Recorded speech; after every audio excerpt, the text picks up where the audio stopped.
And we're here. Hello, everyone. Welcome back to the networking break. Again, I'm Bobby Lee Hugh, and I am so delighted to be here with Stephanie Leader of Leaderpromos and Jill Haspert with Foxtrot Marketing. Both CEOs running fantastic companies. And welcome both to the SKUCon digital stage. Glad you're here. Thanks for having us. And Sandy Gonzales with MadeToOrder is going to join us soon too.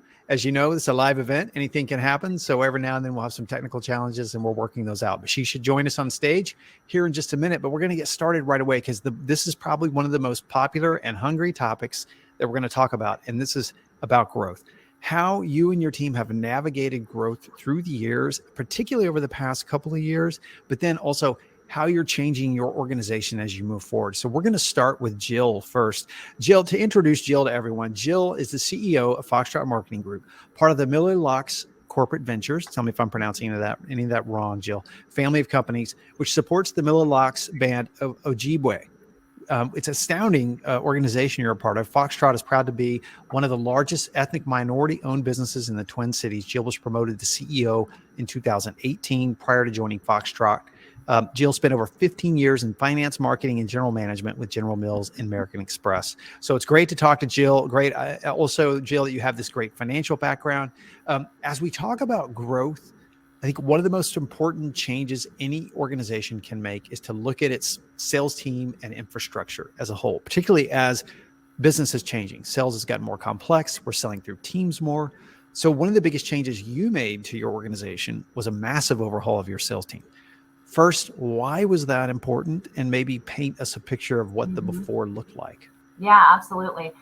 First of all, this is my first Common SKU event. So thank you for the warm welcome. I feel like I'm not like remotely cool enough to be here, but thank you for the invitation. So yeah, I started as CEO of Foxtrot in 2018.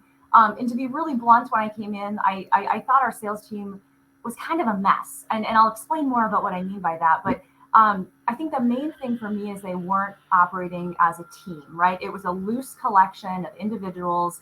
They were doing their own thing. We had a culture of really big egos.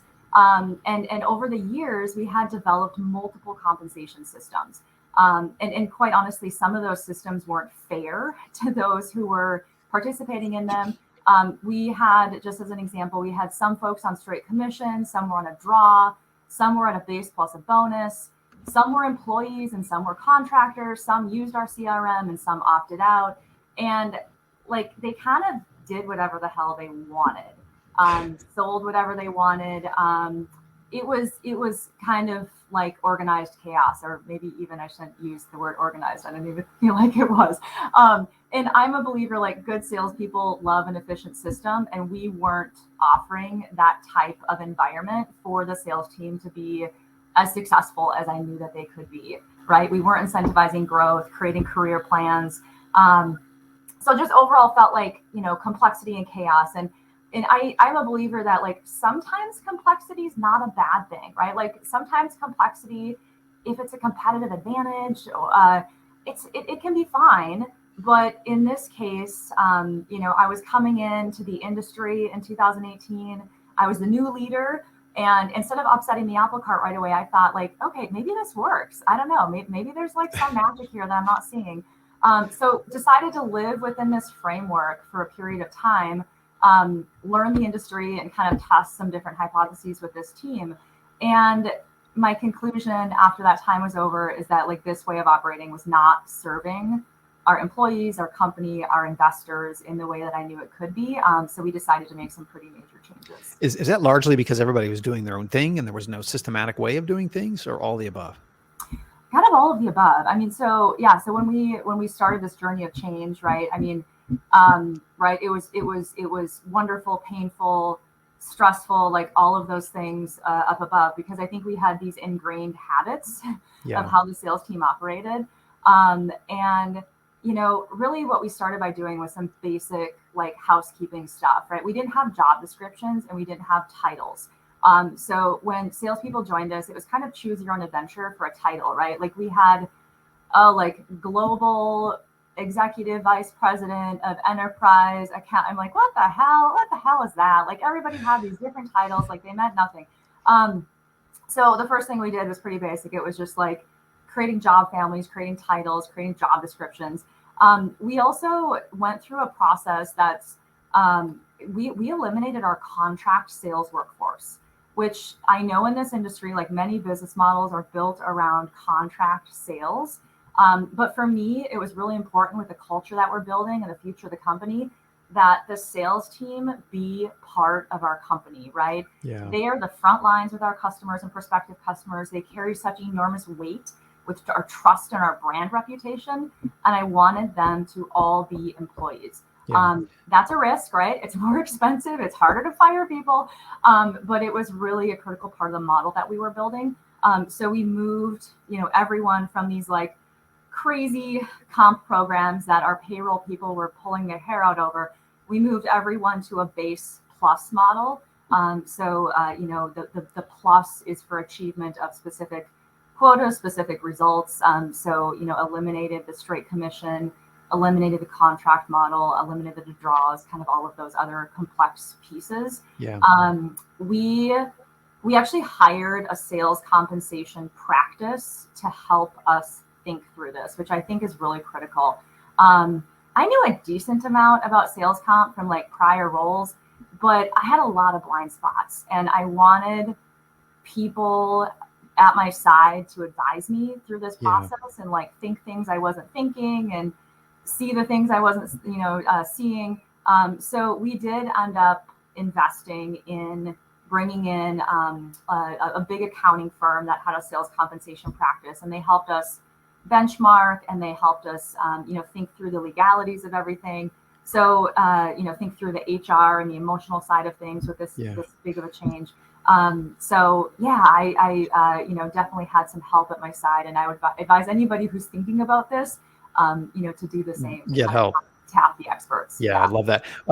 It would seem that when you move folks from contract only, from commission only, that kind of environment into salary plus, that you would also probably change KPIs and benchmarks, because on contract only, then you have this self-managing, self-motivating thing. And most of us that were used to that model, which is kind of a dying out model, we were okay with letting them manage themselves. But now we're talking about bringing them into the fold. What kinds of KPIs and benchmarks did you now re-engineer in your new sales team? Yeah. So I think, yes, KPIs. I think the more important thing was like how we were tracking them. So we implemented HubSpot as our CRM. We transitioned to HubSpot in August of 2021, so fairly recently, and made it mandatory for all salespeople, right? It used to be in our old culture, our old environment, it was, optional to use a CRM. Like, no, that it's not, like, it's never optional, right? It's part of your day. It's part of what you do. And so, within HubSpot, that allows us to track, on the business development side of the world, prospects and outreach by that team. Obviously, leads that are coming in from the inbound marketing. So it just allowed us to get smarter with what we're looking at. I think beyond KPIs though, right? Like, yes, numbers, yes, like we all want to grow sales and we all want to grow margin. I think the bigger thing for us was the culture change. So, in that prior environment, I'd mentioned, big egos, right? If I'm being blunt, like lots of jerks, right? And I came in and I so appreciated that discussion about emotional intelligence earlier today, because I'm a believer that like empathy and accountability are not mutually exclusive. Like kindness and ambition are not mutually exclusive. Like, in other words, like you can be the most amazing salesperson and not be a jerk, right? Like there's no excuse, and we don't tolerate that anymore. And so I think that the culture change of actually creating a team, having each other's backs, sharing information, covering for each other, and more importantly, like cheering each other on and celebrating. I think that's like the bigger win out of this change. It's almost like you had like the commissions, infrastructure, the compensation. A lot of that is sort of the mechanical engineering of what we do, but really what moves the engine forward and propels it is the very fabric you're talking about Yeah, here, is this yeah, culture aspect. So I know it's really hard because it had to be very difficult to change compensation plans. A lot of folks are mhm. facing that now. Was that just something you had to, as a leader, say, I'm gonna have to do this, and was it difficult, and how did you overcome sort of pushback against that? Oh God, yes, it was difficult. I mean, yes, right? Like, Right. I mean, we're on the other side of this, and I talk about this, and I'm like, oh, it was rainbows and sunshine. Like, no, it was actually super hard because you're changing how people make money. I mean, you're changing, right? That's such a Yeah. deeply personal thing. Yeah. As I mentioned, right, we had kind of perpetuated some of these behaviors, some of these models. Um, yeah, it was really hard. I think the decision in front of me was, do we give people a runway? Do we say, here today we're making these changes, you have a certain period of time to get used to them? Do we like rip off the band-aid and do it all at once? Right. And as we were thinking through this, right, like I didn't want to pull the rug out from underneath anybody, right? I didn't want anybody to all of a sudden like be making this much money and all of a sudden tomorrow they're making like nothing, right? Yeah. So it was important that we were thinking through these things and having a people first strategy. Um, it ultimately we did go with the rip the band-aid off approach, Mm. and gave people a choice, right? We gave them the time to we said this is the new model. This Yeah. is the new way of operating. This is the future. You are welcome to jump in and we want you to be part of this, or you're not. And in that case, we will respectfully say farewell. So we did have a handful of sales reps who decided like, this is not my future, right? Like they wanted something different. They wanted that, they wanted that straight commission model. And that's fine, right? That's Yeah. fine, right? They Yeah. departed, and I wish them much success, but Right. that's not the future that we're creating. Right. So, Right. Okay. It's interesting how I love how you reached out for help. You got some professional help with folks to get an outside opinion, because that's a really tough area we're talking about. Let's switch over to Stephanie real quick, because somewhat related, Stephanie, you guys went through an infrastructure change too. You went through a change in your business, mostly in how you're viewing your strategy. And let me introduce Stephanie officially. Over 25 years ago, CEO Stephanie Leader founded Leaderpromos. Stephanie was early in adopting technology, including e-commerce, and was one of the very first e-commerce-based promotional companies, and is one of the top distributors in the industry. Stephanie is an entrepreneur's entrepreneur and cut her teeth, like many of us, in sales. Stephanie, Gino Wickman's book Traction was an important revelation for you and your team. There we go. You sent me a copy, so kindly sent me a copy. Why was it important for you and your team to embrace this as a growth mindset philosophy? Like, what was happening in your business at the time? Was it something similar to what Jill went through? A little bit. I mean, being that I am a founding, entrepreneurial leader, it makes things a little bit more challenging. I mentioned many times that I got involved into this industry by mistake, and here I am. And I think that as you grow up in sales, and that's where you are the strongest, there's a lot of other pieces that you have to learn along the way to really create a viable, sustainable company that's growing in the right direction. And while we were growing, we weren't necessarily growing in a way that was going to be scalable long term. Yeah. As a lot of companies in our industry start off, we're in an industry that we're very fortunate to have very, small financial investment when you enter into the promotional products industry. So therefore, there's not like a guide on how to be successful, like with any company. But what Traction has done for my organization over the past 4.5 years is it's given us a entrepreneurial operating system as our methodology and our foundation for growing and moving things forward. So Gino Wickman, also an entrepreneur, he wrote this book that I sent to you, Bobby, called Traction. And then the key components of his methodology is very simplistic. He believes in making things easy, not overcomplicating, making things really engaging so that people don't only feel like they're a part of the growth, but are excited about contributing to it, and that they also have a better way of life. And that we spend a lot of time at work, as much time, if not more, than we do at home with our families. So we really want to make this work environment something that people thrive in. So Gino starts out with 6 key components. He talks about people, vision, your data, your process, your traction, and your issues. And he creates a very simplistic methodology behind how all of those very intricate pieces play a big part in the growth of an organization. Stephanie, by the way, if you have questions, please throw it in the chat. And I know there's a little background noise. One of us might have a fan on or something in the background. Maybe it's me. Let me see. But Stephanie, let me ask you this: how did traction? How did that actually change your business? How did embracing those kinds of principles change your business? Did you see a change in how you and your team managed and led your company? Yeah, so there's a lot of various different, principles behind traction. So of course we have a facilitator that helps us with every one of our quarterly reviews. They help keep us on track. We create a vision and a 1-year plan, 3-year plan, and a very big picture 10-year plan as well. And when we first started it, we were able to achieve our 3-year plan.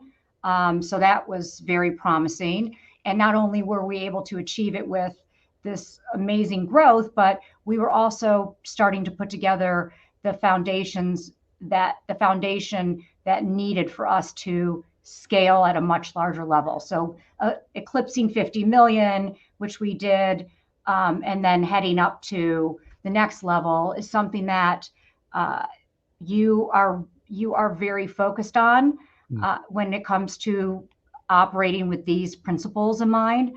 And everyone within the company is familiar with it. They practice it all the way down to their department level meetings, to our executive planning and strategy. But it really allowed us to help put things in perspective and focus on the true things that help grow an organization instead of the things that get you caught up in the weeds and not as focused as you normally would be. Yeah. Stephanie, I remember you once called yourself an accidental entrepreneur, which I always love that. And many in the room can relate to that because we moved from sales to leadership. What was the biggest challenge for you moving from salesperson to CEO to coach to now where you're running this all of you are running the large organizations and you're in a position where you're leading leaders? What has been the biggest transformation for you in learning how to be a better leader of other leaders? That is a great question. I honestly, I was never planning on owning my own business, and my story is a long one, and I won't get into the whole thing, but here I was, and I knew that I was a poli-sci major. I had no idea about business, P&Ls, budget, forecasting, nothing. So teaching and being very eager and optimistic in learning was probably the most important thing that I did. Surrounding myself with smart individuals, great team members, bringing on an executive mentor, and making sure that we are always learning and continuing to be better leaders. That is something that I think is one of the most important things we do as business owners, salespeople, any type of person that's in day-to-day operations in a company. Leadership is, like even Jill was saying, is one of the key components to success. Yeah, I have a similar question. Hey, Sandy.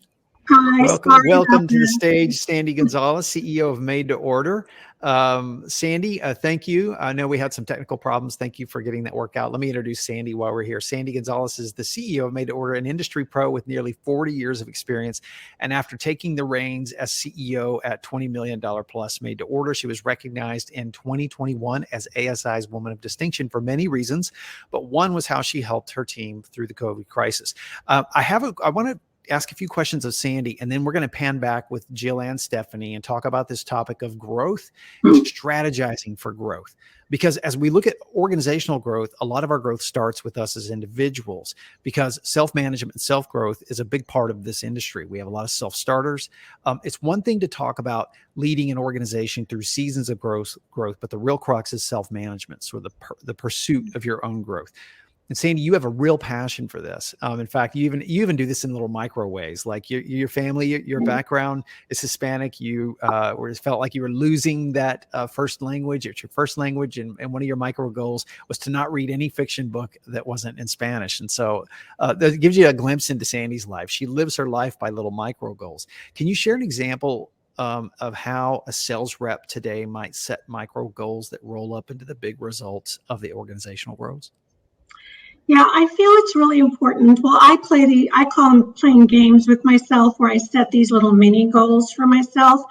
And I think that it doesn't always matter if they're personal goals or professional goals, because just setting that goal and being able to accomplishment gives you a lot of discipline. And with that discipline comes a lot of power in learning that you can do that.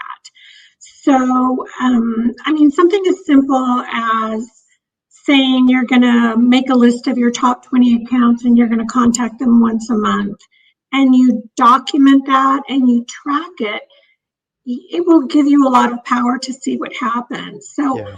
I always feel like you should set no more than one or two small things, and then you track it and see what is going to give you the best result. And then that's what you continue with.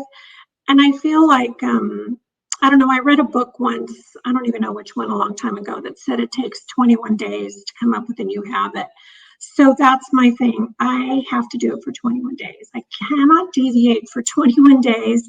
And then I can sort of measure and look at that, maybe adjust, add something different, and move on from there. So that's what I've been doing most of my life.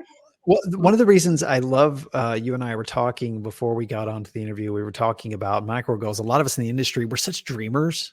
We're like, for good reason, because we love this industry. It's creative, but we're all dreamers, and our aspirational self is a lot bigger than our actual self at the moment. So what other kind of goals as a sales rep? Because you're like the professional sales rep. You have done this business for so long, and you are now training other sales reps. Were these like quarterly goals, monthly goals? We talk about micro, but what were some of the metrics that you looked at as you were growing as a salesperson?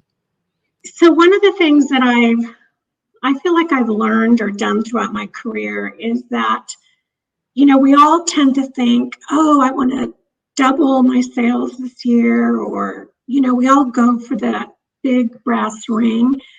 And I've learned that, again, I like to do small things, but I pretty much limit my sales goals to no more than 5%. I just want to do 5% more. And I sort of plot that out, and that's what I plan on. And I feel like that's a super reachable goal. I mean, have I done more than that? Yes. But 5% is easy. It's not super scary, and it's a lot more achievable. And I think that just makes you more self-assured of yourself to keep it small. At the very least, you're making some progress. I talked to a vice president of sales in this in the industry once, and he had 50 sales reps. And I said, hey, am I asking too much of my team to call on, 1 to 5 prospects a week? He said, 1 to 5 a month. He said, would be great progress, probably from where you're at, I'm guessing. And it was great progress. Let me pause on with you, Sandy, for a minute and talk about organizational goals. And I'd love to ask Stephanie and Jill the same question, starting with Stephanie, and then we'll move to Jill. Stephanie, how do you and your team approach the organizational goals and setting strategy for growth? I was not the smartest leader in the world. And so I would go, you know what? We want to grow 30%. And I would have virtually no logic behind it. There was no math that I would do to help us get there. It was just pure gut ambition and honestly, really, really ignorant. How have you, Stephanie, built this company from the beginning days to 50 plus million? Is there an annual strategy that you go through as you grow? Yes, absolutely. And that is, our strategy is based off of, again, the EOS entrepreneurial operating system. So it does allow us to be the dreamer and to think about those big aspirational goals. And it also checks us on a weekly basis to make sure that we're holding ourselves accountable. And everything that we do is focusing on leading, management, and accountability. Also, when we plan and we strategize every year, right before, after we're budgeting and so forth, we really go into some deep analysis on our clients and what we know about them, what we don't know about them, and how to grow, not just as an organization, but how are we growing by the clients that we currently have as captive growth and recognize that. And then also as for future growth as well. So starting with your existing clients and then look at new business from there. And you do that per rep and then roll that up into some organizational goals? Yeah, well, we do it by client first. By client. Because sometimes you have the big thing about EOS is, and what we do, we stress is sometimes you have the wrong person with the wrong account. Right. I mean, sometimes we really want to know what people's superpowers are, what their skills are, so we can make sure that the personality with the customer matches, there's more opportunity there. Yeah, I love that. Yeah, and that helps us really plan and budget towards greater goals for sure. Yeah. Mapping to the client maps potential, it maps the revenue potential rather than starting with rep goals, which is a very sort of probably contract-based mindset. Jill, how about you? How did you and your team sit down and strategize? I know that many of us have been in a rebuilding pattern over the past couple of years. How have you and your team approached growth this year? Yeah, we take a similar approach that Stephanie laid out, except we think of our company in terms of industry verticals. So we have 12 industry verticals that we focus on, that we have existing customers in, that we want to acquire new customers and grow within. And so our account managers are focused on specific industry verticals that we are successful within. And it's not a perfect formula, right? We still have a lot of miscellaneous off to the side. So, but that's what we think about, right? We look at the economy, we say which industries are growing, which industries are challenged. Where can we double down and put more resources? Where do we need to pull back because it's either not profitable or it's not growing for whatever reason? So we kind of do a bottoms up based on those industry verticals and then the accounts within them. So it's less rep focused. It's more industry vertical focused and what we could expect to get out of each of those. And then we roll it all up. And then we also take a tops down approach, right? We look at the industry forecasts. And then sometimes it's we have a gap in the middle where we think will perform versus where the industry is expected to perform. And then we have a to solve and we go back to the drawing board. So, but yeah, that's a little bit about how we approach it. Let me ask the same question of all of you. How often are you looking at these numbers with your team? Is this weekly, daily, quarterly, monthly? What is sort of the infrastructure and engine inside the business that helps keep these things top of mind? Jill, let's start with you. Yeah, probably not often enough is the answer to that question, right? We do the once a year, get in a room, get our rulers and our pencils and our spreadsheets and blah, right? I'm a former auditor, so I love the connecting. Right. So we do that once a year, and then we look at sales results once a month. Challenges, why did things perform differently, good or bad, than we had expected them to perform? I think the challenge for us is how do we expand the audience of those who are seeing those numbers and caring about those numbers beyond just the sales team, right? We have in-house production and we have our customer service reps and accounting and all that good stuff. So how do we make sure everybody understands the role that they play in hitting and achieving the output? Yeah, because if I'm a good soldier, but if you tell me why, rather than just how, I'm an excellent soldier. Exactly. Stephanie, how about you? What's it look like inside your business as you guys analyze numbers? We look at these numbers weekly. So because by the end of the month, there's nothing we can change or pivot or do if something doesn't go as planned, as we had anticipated. So weekly, we have a scorecard that we all of the executive team is a part of, and we manage our open opportunities, our anniversaries, the ability to grow from within. Again, trying to take the most of what we already have too. That's the easiest business, where you already have those established relationships, and making sure that you're getting the majority of the business, if not all of it, and then looking at some of those more difficult things that you want to strive for, new clients or a vertical in particular. But we look at the numbers every single week and make it very clear as to what the expectations are, how to achieve them, through training, through, just ongoing collaboration, is very helpful. Yeah. Sandy, how about you guys? What's that look like in your business? I think we used to be better at it before COVID, where we were measuring against people's, goals and were you behind, were you ahead? And then we switched our systems over to Common SKU and COVID, and we stopped looking at them as often, probably more like once a month. And so we're trying to get back to that, where we have very clear goals and how do you measure against last year and the previous year. So we are trying to get back to that now. I know I'm going to sound like a broken record, and my team knows I'm not this guy that does this, but the new dashboard and analytics are fantastic on Common SKU, and because it's so clear, so beautiful, and it's probably one of my favorite things that we've released in a while, because it really does release leaders and salespeople to self-manage, grow their business. Everyone sees everything at once. I'm going to shut up now. But Sandy, I want to ask one thing. We're all some of us are in rebuilding mode. Some of us did incredibly well. But given the supply chain challenges we had, one of my favorite pieces of advice from you, Sandy, is that I ask you, what is the number one trait to be successful for a sales rep in this business? And without hesitation, you said, regardless of whether they're brand new in the business or whether they've been in the business a long time, it's confidence. Can you explain why that's more important now than ever before? Yeah, I think the story I used with you was that when I go to a restaurant and a waiter or waitress comes up and wants to take my order, my favorite thing to ask is, what's your favorite thing on the menu?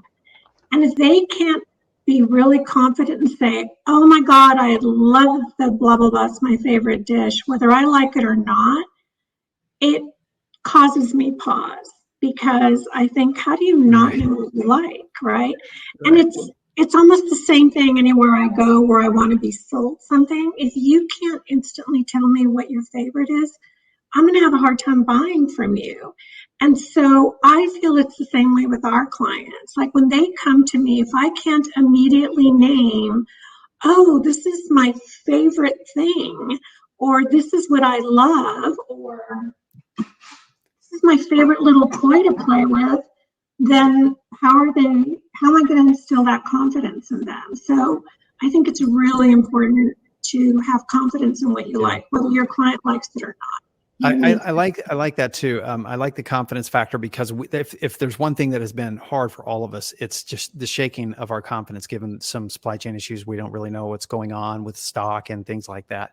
I have to actually mention to both Sean and Steven, they give me a hard time about plugging dashboards, but I'm not apologetic at all, because you guys I'm pointing at Sean and Steven, are going to be the ones that are going to thank me for being all crazy and loopy about it. Anyways, Jill, let me ask you this question. You have really invested in team development. It's clear that you've done that. We talk about growing salespeople, but we also want to grow them professionally and how they're doing. How are you looking at personal development for your team in the upcoming year, and how important is that to you? Mm-hmm. Yeah. So I think, one of the things that we're working on, and I'm guilty of not doing a great job at this, is we promote people from within. We love doing that. I've got 3 new people on my leadership team this year that were promoted from within. Like, we celebrate them. We love that, right? We're growing them. We want them to stay with us.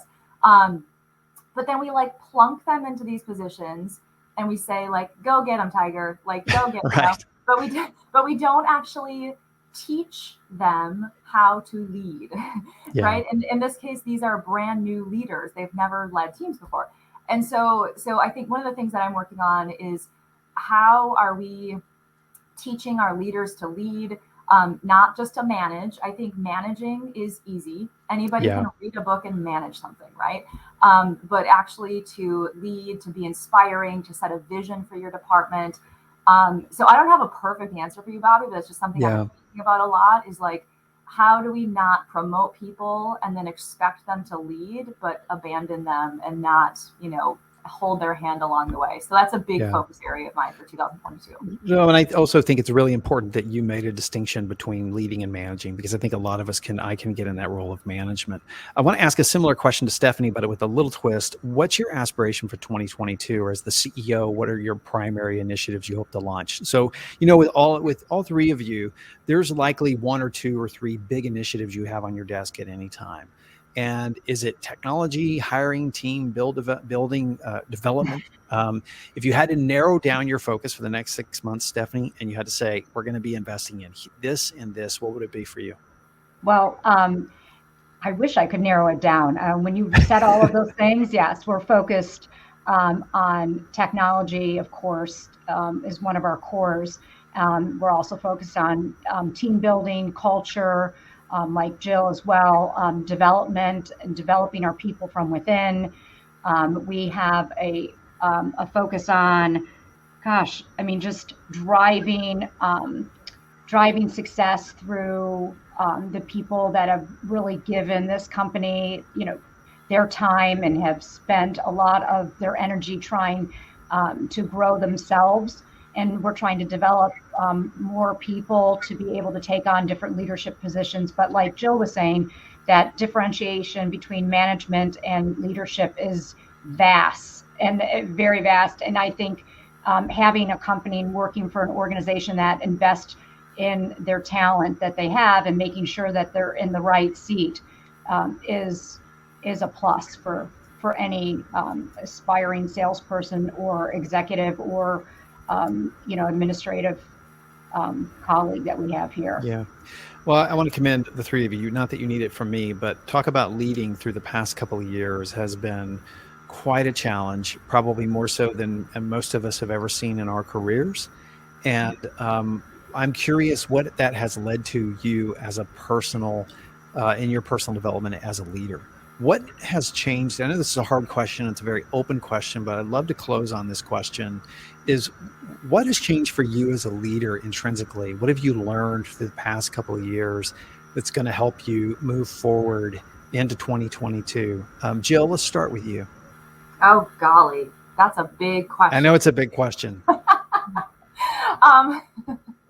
I think just overall, like having self-awareness of my blind spots as a leader has been something that I've really learned about myself in the last couple of years, right? So where I need outside counsel, where I need a coach, where I need somebody to nudge me forward.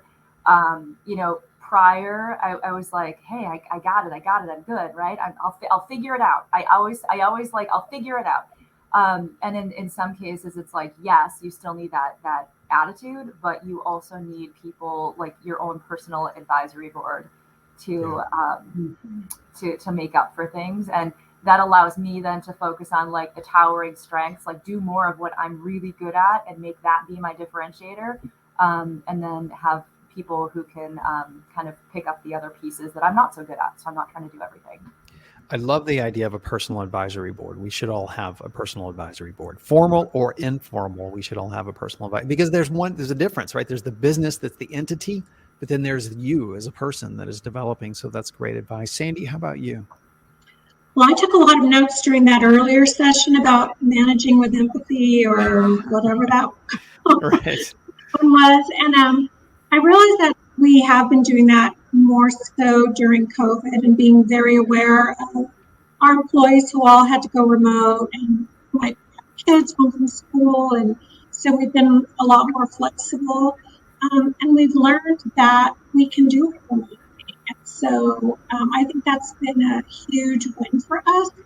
And I'm really looking forward to where that takes us, just as an industry, just the workforce in America, to learn that people can work remotely.